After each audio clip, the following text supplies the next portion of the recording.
परिसर दहशतमुक्त ठेवण्यासाठी पुणे पोलीस आटापिटा करून गुंडांवर तडीपारीची कारवाई करत असले तरी हे गुंड पुन्हा तिथेच येऊन दहशत माजवीत असल्याचं दिसतंय।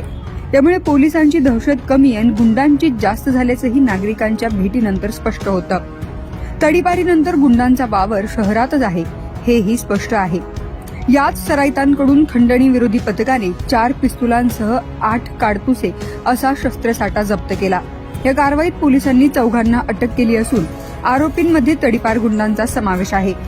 नगर रस्त्यावरील वाघोली परिसरात ही कारवाई करण्यात आली आहे। या प्रकरणी तडीपार गुंड अमन उर्फ मुन्ना दस्तगीर पटेल, इशाप्पा उर्फ विशाल जगन्नाथ पंदी, गोपाळ संजय यादव, देवानंद शिवाजी चव्हाण यांना अटक करण्यात आली आहे। तडीपार गुंड वाघोलीतील एका सोसायटीत साथीदारांसह राहत असल्याची माहिती खंडणी विरोधी पथकातील पोलीस उपनिरीक्षक गौरव देव आणि अनिल कुसाळकर यांना मिळाली।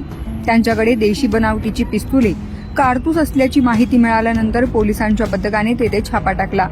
पोलिसांनी या कारवाईत 4 पिस्तुलांसह 8 काडतुसे जप्त केली आहेत। आरोपी गोपाळ यादव याच्या विरुद्ध दरोडा, खुनाचा प्रयत्न, अमन पटेल याच्या विरुद्ध अहिल्यानगर येथे गंभीर स्वरूपाचे 3 गुन्हे दाखल आहेत। इशाप्पा पंदी, देवानंद चव्हाण यांच्या विरुद्ध गंभीर गुन्हे दाखल आहेत। आरोपी पटेल याला तडीपार करण्यात आले आहे।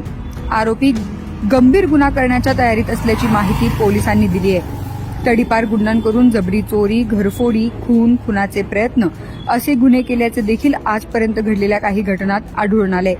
तडीपारीचा भंग करत पुन्हा शहरात वास्तव आणि वावरत असल्याचं सातत्याने दिसतंय। पोलिसांना नाकाबंदी किंवा विशेष मोहिमेत 2-4 तडीपार गुंड सहजरित्या हाताला लागतात। अशामुळे गुन्हेगारांना तडीपारीची भीतीच राहिली नाही असंही दिसून येतंय। शगुफ्ता शेख, लोकमत.com, पुणे।